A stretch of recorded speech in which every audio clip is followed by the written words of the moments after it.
Está caótico ou não está para a estratégia previdenciária? Como que vocês interpretam esse cenário e como vocês levam para aquele que eu chamo de viés da oportunidade, assim, de você encontrar os negócios? Boa, vamos lá. Bom, eu acho que a gente está falando que a Bolsa brasileira está barata há pelo menos uns 2 anos, Sim. né?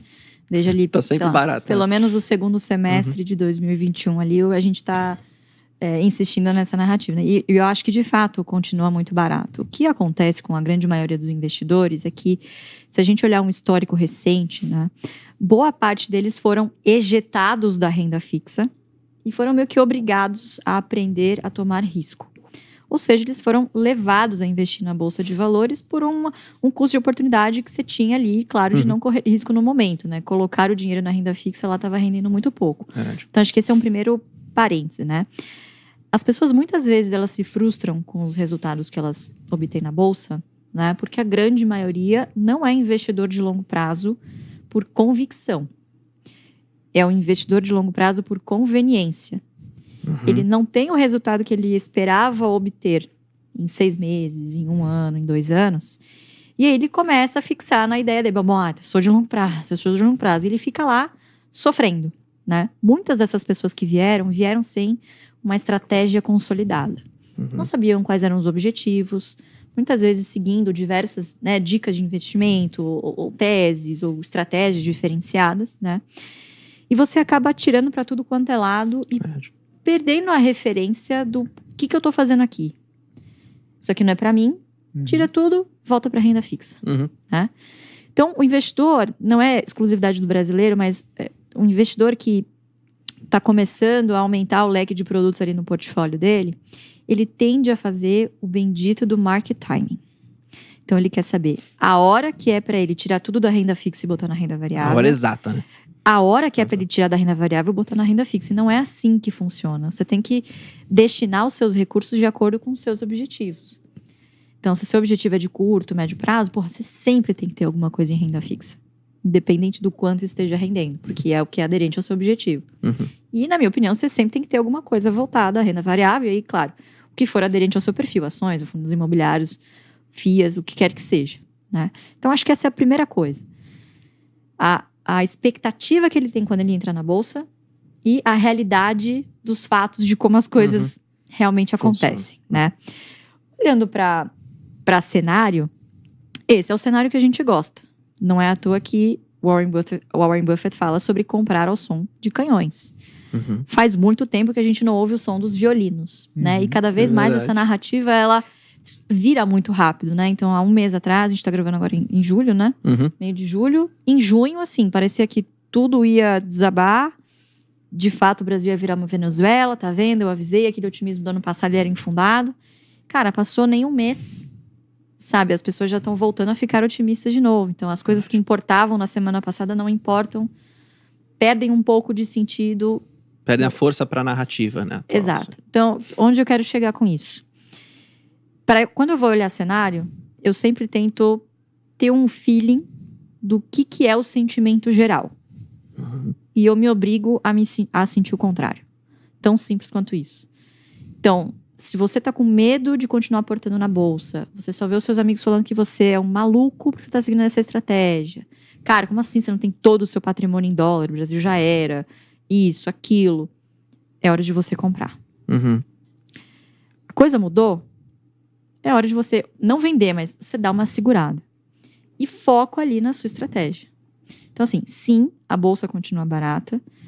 E até o Guilherme Achei comentou uma coisa super interessante, acho que na semana passada, que a Bolsa tá bem amassada em termos de múltiplos.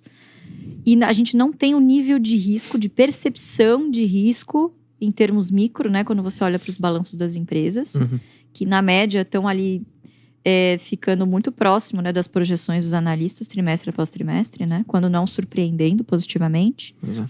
Então, o nível de risco, ele não é igual ao que a gente tinha 2015/2016, não chega nem perto. Né? Então, eu acho que a Bolsa continua barata, né? E você tem que colocar na sua mente, primeiro, qual é a sua estratégia, e segundo, você compra Ibovespa. Então, se você não compra o Ibov, você não tem que ficar olhando para o índice, porque ele é um índice disfuncional. Ele tem ali super concentração em commodities, em algumas ações específicas, Petro, Vale, Itaú, Banco do Brasil, Bradesco, pronto, você já definiu 85% do índice só aqui, né? Então, olhe para os setores e para as empresas especificamente que se encaixam na sua estratégia. E não fique preocupado com o momento. Será que esse é o momento de comprar? Você não sabe, você não controla esse tipo de coisa. Mas você controla as suas emoções e você controla o preço que você paga. Basta você não pagar caro que você já vai estar fazendo um bom negócio. Né? E só complementando tirar isso da frente, né? Eu acho, Bruno, que a gente estava até pensando em escrever um artigo esses dias sobre isso, que as pessoas, a renda fixa é o grande concorrente da renda variável. Né? Então a gente está falando aí de tesouro direto, basicamente a taxa Selic que vai ditar o rumo do negócio. As pessoas, elas vão comparar sempre se ele tem alguma vantagem de investir em renda variável em relação à renda fixa. Custo de oportunidade. Que é o custo de oportunidade. Né? Então, normalmente, é sempre uma relação inversa. Né? Quando a renda fixa está muito alta, né, através da Selic, a Bolsa normalmente está em baixa. Né? A Bolsa está em alta, a Selic, né, ela está caindo. Bom, mas qual que é a questão? A maioria dos investidores vai olhar o PL. Aí os caras olham o PL, que é a relação preço-lucro, né? Para quem não sabe. Quando você pega a relação preço-lucro e inverte a razão e vira o lucro dividido pelo preço, você tem o que a gente chama de poder de lucro. Né? Então, qual que é o poder de lucro percentual que o investimento me retorna? Então, quando você faz essa comparação, e para a maioria das pessoas isso fica muito mais didático, porque percentualmente você sempre compara a rentabilidade de um produto com outro, e você faz essa relação, você inverte o PL da Bolsa. O PL da Bolsa hoje ele está muito próximo da Selic ou de um tesouro. Né? Então vamos falar aí de 11%, vamos arredondar aqui mais ou menos 11%, você tem um PL da Bolsa, você tem, sei lá, 11% ou 10% da Bolsa, invertendo essa razão, e o Tesouro, a Selic também está mais ou menos nessa casa. Quando um cara profissional, ele olha lá de fora para investir aqui e fala, por que eu vou colocar dinheiro na Bolsa se eu tenho uma relação que tá parelha ali? Eu preciso de uma margem de segurança maior para que eu possa investir na Bolsa. Então, essa que é a tomada de decisão. Por isso que eu discordo muitas vezes assim, que o índice, igual o Alu falou, o índice está barato. Eu não acho que o índice está barato, né? Mas a gente não olha índice. E aí, se você pega algumas empresas de forma individual e faz essa relação, inverte a relação do PL, aí você vai ver que você tem várias empresas, né, que tem uma margem de segurança que está muito adequado, que você consegue talvez 20%, 30% de retorno em cima de uma renda fixa. Aí começa a fazer sentido. Mas, de novo, aí você é um stock picker. Você é o cara que vai procurar aquela empresa de forma individual, de setores best, a gente tem várias, né? De oportunidade também. Então, assim, mas pra gente, no final do dia, o que importa isso? Não importa nada. Porque a gente não vai ficar entrando em narrativas. A gente tem uma estratégia que ela é temporal e ela vai ser seguida, faça chuva ou faça sol. Porque senão a gente vai começar a cortar todo o rendimento que a gente teve. Né? E a gente sempre está procurando dividendo. O dividendo, que a gente fala aqui, é o yield, o dividend yield. Né? O yield é o retorno. Mas se a gente pegar na tradução da língua inglesa, o yield também ele significa colheita.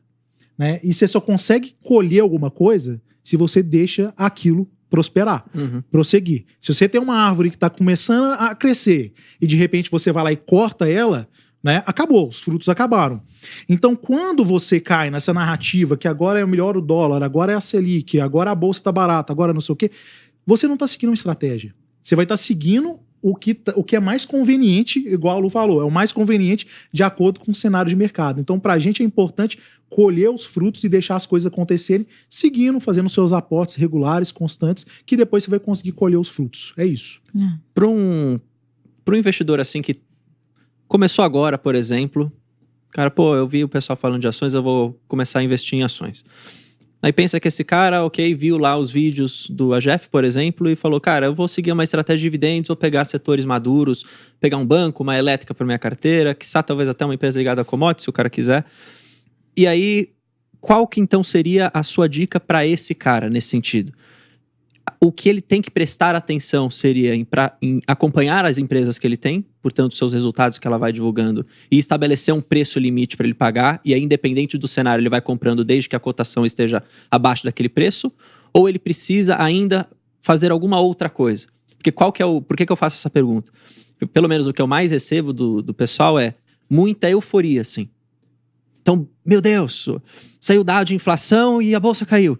E agora? Eu compro mais, eu espero um pouco porque amanhã pode cair um pouquinho mais. Isso o cara não controla. Só que essa euforia existe. Então, como que você impede do cara ter essa euforia? Na visão de vocês. É mais psicológico, talvez, a jogada aqui, né? Eu diria que é mais de mentalidade, talvez. É um jogo mental, sem dúvida, em que todo o sistema, na verdade, trabalha contra você nesse sentido, né? Você tem ali os pushes, as notícias que saem em tempo real, né? E muitas vezes, boa parte dessas informações são muito mais ruído, na verdade, do que o sinal de alguma coisa, né? Então, eu começaria literalmente do começo. Qual que é a minha dica para essas pessoas? Primeiro de tudo, você tem que ter a sua jornada na